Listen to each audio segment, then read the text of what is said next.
Eco Tejas world class electric bike అతి తక్కువ ధరలోనే. Road మీదకి మనం వెళ్ళినప్పుడు లేదా టెంపుల్కి వెళ్ళినప్పుడు లేదా ఇంకెక్కడికైనా వెళ్ళినప్పుడు సిగ్నల్స్ దగ్గర భిక్షం ఎత్తుకోవడానికి సిద్ధంగా చాలామంది అక్కడ ఉండుంటారు. బెగ్గర్స్ అందరూ కూడా రోడ్ల మీదకి వచ్చి సిగ్నల్స్ దగ్గర వాహనాలను ఆపి బెగ్గింగ్ చేసేటువంటి పరిస్థితి మనకు నిత్యం కనబడుతుంది.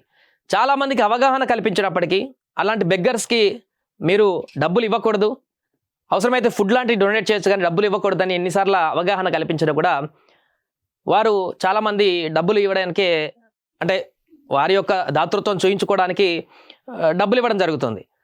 దీనివల్ల ఏమవుతుందంటే జెన్యూన్గా ఆకలితో అలమటించి అడుక్కునేటువంటి వారికంటే కూడా ఒక మాఫియాలాగా ఏర్పడి అడుక్కునే వాళ్ళ సంఖ్య చాలా విపరీతంగా పెరిగింది. ఇది ఒక ముఠాలాగా మారింది. సొంత ఇల్లులు ఉన్నటువంటి వారు కూడా ఇది ఒక వృత్తిగా మార్చుకునేటువంటి పరిస్థితి ఉంది, చాలా సందర్భాలు చూసాం.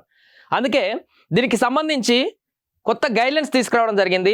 ఎవరికన్నా రోడ్డు మీద కనపడ్డటువంటి బెగ్గర్స్కి డబ్బులు కనుక ఇచ్చినట్లయితే, అంటే మనం భిక్షం కనుక వేసినట్లయితే వెంటనే అరెస్టు చేసేటువంటి ఒక కీలకమైనటువంటి నిర్ణయాన్ని ఒక రాష్ట్ర ప్రభుత్వం తీసుకుంది. దానికి సంబంధించి పూర్తి స్థాయి ఇనిషియేటివ్ కూడా తీసుకుంటుంది. తాజాగా మొన్నటి వరకు ఈ వార్తను చూసాం, భిక్షమెత్తే ఇక నుంచి జైలుకి వెళ్ళే పరిణామం ఉంటుంది, కేసు ఫైల్ అవుతుందనే విషయం చూసాం. బట్ ఫస్ట్ కేసు నమోదైంది. రోడ్డు మీద అడుక్కునేటువంటి ఒక వ్యక్తికి భిక్షం వేసినటువంటి వ్యక్తి పైన కేసు నమోదైంది. అతనికి జైలు శిక్ష పడేటువంటి అవకాశం కూడా ఉన్నట్టుగా తెలుస్తుంది. ఆ వార్త ఒకసారి చూద్దాం. సో నిత్యం మనకు ఇక్కడ హైదరాబాద్లో కూడా నిత్యం కనిపిస్తుంటారు, ఇక్కడ చెక్ పోస్ట్ దగ్గర కానీ ఇతర ప్రాంతాలకు కనుకపోతే. సో ఇది ఎక్కడ జరిగింది అనేటువంటి విషయాన్ని చూస్తే మన పక్కన స్టేట్లో జరిగింది. గుడి ముందు యాచిస్తున్నటువంటి మహిళలకు బిచ్చమేశాడని గుర్తు తెలియని వ్యక్తి పైన ఇండోర్ పోలీసులు, అంటే మధ్యప్రదేశ్కి సంబంధించి స్టేట్లో జరిగినటువంటి ఘటన. గురువారం కేసు నమోదైంది. దేశంలో భిక్షగాలు లేని తొలి నగరంగా ఇండోర్ను తీర్చిదిద్దాలని మధ్యప్రదేశ్ ప్రభుత్వం సంకల్పించింది. గతంలో మధ్యప్రదేశ్ తీసుకున్నటువంటి ఈ నిర్ణయం గురించే వార్త అయింది. భిక్షం వేస్తే ఇక నుంచి కేసు నమోదవుతుందని అప్పుడు వార్త అయింది కొన్ని నెలల క్రితం. ఇప్పుడు దాన్ని ఇంప్లిమెంట్ చేస్తూ మరొక స్టెప్ తీసుకుంది అక్కడ ప్రభుత్వం. ఇందులో భాగంగా అధికార యంత్రాంగం అనేక చర్యలు తీసుకుంటుంది. నగరంలో ఎవరైనా భిక్షం ఎత్తినా లేదా భిక్షం వేసినా, రోడ్ల వెంట భిక్షగాళ్ళు వస్తువులను అమ్మినా వారి వద్ద నుంచి కొన్న ఇండోర్ ప్రభుత్వ అధికారులు కేసు నమోదు చేస్తున్నారు. అయితే కాండ్వా రోడ్డులోని ఒక దేవాలయం ముందు ఉన్నటువంటి యాచకురాలికి గుర్తు తెలియని వ్యక్తి బిచ్చమేశాడు.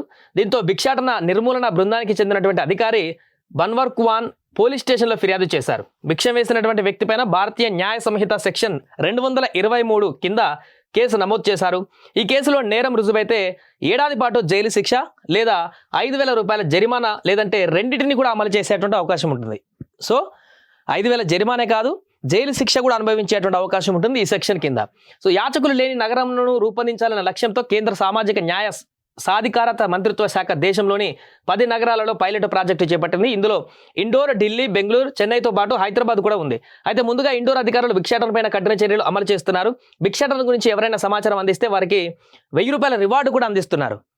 చూడండి, సో ಇಲ್ಲಿ ఏమేమి ఉంది, ఇండోరు, ఢిల్లీ, బెంగళూరు, చెన్నైతో పాటు హైదరాబాద్ సిటీ కూడా ఉంది. భిక్షాటన యాచకులు లేని నగరాలుగా చేయాలని రూపొందించాలనేటువంటి సంకల్పం తీసుకున్నటువంటి నగరాలలో హైదరాబాద్ కూడా ఉంది. బట్ ఇక్కడ ఇంకా పూర్తి స్థాయిలో ఈ కఠినమైనటువంటి నిర్ణయాన్ని అయితే తీసుకోలేదు. ఎవరికి పైన కేసు నమోదు చేయడం కానీ అరెస్ట్ చేయడం కానీ చేయలేదు. బట్ ఇండోర్ ఒక స్టెప్ మూవ్ తీసుకుంది.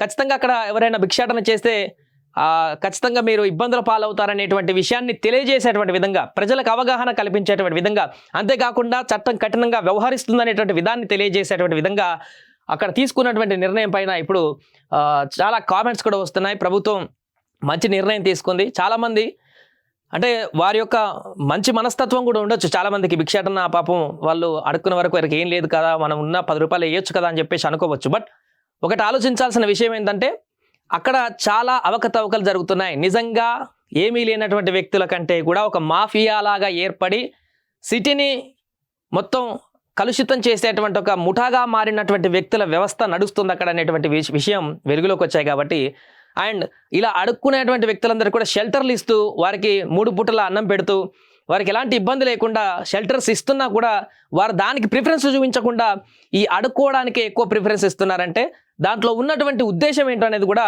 ఒకసారి ప్రజలందరూ కూడా ఆలోచించాలి. నిజంగానే వారు తినడానికి తిండి లేదని అనుకుంటే చాలా స్వచ్ఛంద సంస్థలు ఉన్నాయి, ప్రభుత్వాలు కూడా షెల్టర్స్ ఇస్తున్నాయి.